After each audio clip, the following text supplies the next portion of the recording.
Bonjour. Alors on m'a fait une réflexion, une remarque sur une de mes vidéos en disant oui mais on ne peut pas dire que l'âme humaine, individuelle, soit Dieu. Et c'est très pertinent. Et ce que je voulais juste vous faire sentir, c'est que le problème c'est le mot âme. Et qu'en fait ça couvre des tas de choses très différentes. Si je vous demande à chacun et à chacune qu'est-ce que c'est l'âme pour vous, vous allez me dire à peu près tout et son contraire. Vous savez, on parle de l'âme du violon, de l'âme d'un bâtiment, etc.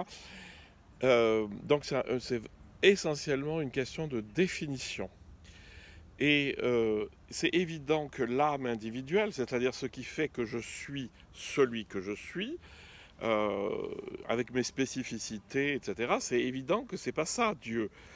Donc en fait, il faut aller chercher plus loin. Les mystiques ont l'habitude de dire, et c'est très pointu, que dans mon intériorité, ce qu'on appelle l'âme, finalement, il y a une zone qui n'est pas définie par moi-même, c'est-à-dire qui n'est pas définie par mes caractéristiques. Et que cette zone, elle est Dieu en moi. Alors, Thérèse d'Avila va parler du centre de l'âme qui est Dieu. Donc, vous imaginez votre intériorité, ben, dans cette intériorité, il y a quelque chose qu'on peut nommer Dieu en remettant les bémols que j'ai toujours dit. Eckhart va vous parler du fond de l'âme, le centre, le fond. On va parler aussi de la petite étincelle de l'âme chez Eckhart, ou de la fine pointe de l'âme.